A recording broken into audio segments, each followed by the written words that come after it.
एसबीआयच्या लघु व मध्यम उद्योग शाखेत परकीय चलन सुविधा.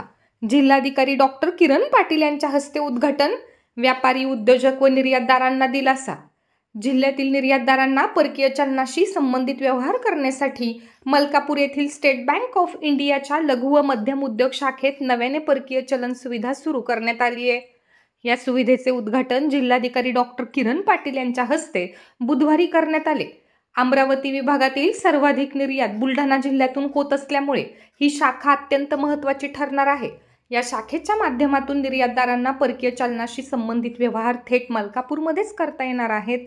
आतापर्यंत बुलढाणा जिल्ह्यातील निर्यातदारांना त्यांच्या परकीय चलन व्यवहारांसाठी अकोला येथे जावे लागत होते. त्यामुळे वेळ, पैसे आणि अतिरिक्त परिश्रम वाया जात होते. मात्र आता मलकापूर येथील स्टेट बँक ऑफ इंडियाच्या लघु व मध्यम उद्योग शाखेत नव्याने सुरू झालेल्या सुविधेतून हे सर्व व्यवहार सहज आणि सोप्या पद्धतीने करता येणार असल्यामुळे व्यापारी, निर्यातदार व उद्योजकांना मोठा दिलासा मिळणार आहे. निर्यात क्षेत्रात अमरावती विभागात अव्वल असलेल्या बुलढाणा जिल्ह्यासाठी हा एक ऐतिहासिक पाऊल आहे. परकीय चलनाशी संबंधित व्यवहार सुलभ सुविधा मलकापूर एसबीआयच्या लघु व मध्यम उद्योग शाखेत सुरू झाल्याने जिल्ह्यातील निर्यातदारांना मोठा दिलासा मिळेल. यामुळे त्यांचा वेळ, मेहनत आणि आर्थिक खर्च वाचणार असून त्यांचे व्यवहार अधिक गतिमान व सोयीस्कर होतील असे मत जिल्हाधिकारी डॉक्टर किरण पाटील यांनी व्यक्त केले.